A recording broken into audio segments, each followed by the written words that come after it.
Good afternoon, sir. Good afternoon. Case കഴിഞ്ഞോ sir? Case കഴിഞ്ഞു. എന്താണ് സർ കേസ്? ഒരു ലാപ്രോസ്കോപ്പിക് ഹെർണിയ സർജറി ആയിരുന്നു. ഹെർണിയ എന്ന് പറയുമ്പോൾ നമ്മുടെ വയറിന്റെ ഭിത്തികളിൽ ചെറിയ വീക്ക്നെസ് ഉണ്ടാവും. അത് കാരണം ദ്വാരങ്ങൾ പോലെ ഉണ്ടാവുകയും അതിനകത്ത് വയറിനുള്ളിലെ കുടല് പുറത്തോട്ട് തള്ളി വരുന്നതിനെയാണ് ഹെർണിയ എന്ന് പറയുന്നത്. സാറേ, ഹെർണിയക്ക് ഓപ്പറേഷന്റെ ആവശ്യമുണ്ടോ? പിന്നെ തീർച്ചയായിട്ടും ആവശ്യമുണ്ട്. ഈ ഞാൻ പറഞ്ഞു നേരത്തെ വയറിന്റെ ദ്വാരങ്ങളിൽ കൂടെ തള്ളി വരുന്ന, അതേപോലെ തന്നെ രോഗി കിടക്കുന്ന സമയത്ത് അത് തിരിച്ച് വയറിനുള്ളിലോട്ട് തന്നെ പോകും. ഇത് ഏർലി സ്റ്റേജ് എന്ന് പറയും, അൺകോംപ്ലിക്കേറ്റഡ് ഹെർണിയ.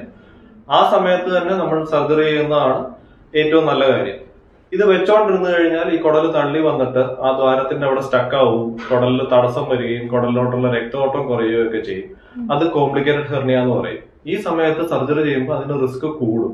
അപ്പൊ അങ്ങനെ ഒരു സ്റ്റേജിൽ എത്തുന്നതിന് മുമ്പ് തന്നെ ഏർലി സ്റ്റേജിൽ തന്നെ സർജറി ചെയ്യുന്നതാണ് ഏറ്റവും നല്ലത്. സാറേ, ഹെർണിയക്ക് എന്ത് തരം സർജറിയാണ് ചെയ്യുന്നത്?